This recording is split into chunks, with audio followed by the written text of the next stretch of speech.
السلام علیکم دوستو، نبی پاک صلی اللہ علیہ وسلم کا فرمان ہے لا حمۃ ولا طیر فی الاسلام، کہ اسلام کے اندر الو اور پرندہ یہ سب کچھ بھی نہیں ہے۔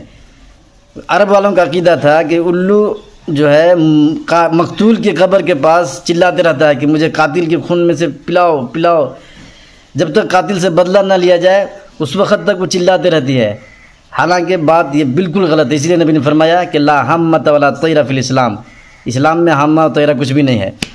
اور یہ قاتل سے بدلہ لینے کی بات یہ الو نہیں کہتا، بلکہ مقتول بھی کہتا ہے کہ کاش میرے رشتہ دار قاتل سے بدلہ نہ لیتے۔ کیوں؟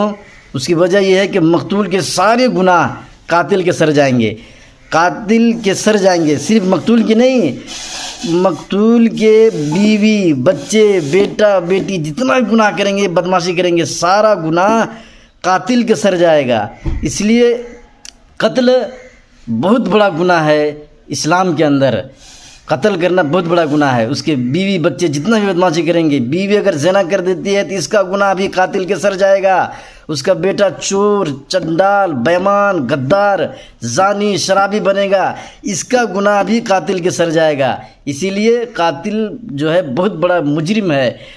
اسی لیے نبی پاک صلی اللہ علیہ وسلم کا فرمان ہے، قرآن میں بھی ہے کہ جس نے ایک آدمی کو قتل کیا ہے سارا معاشرہ قتل کر دیا۔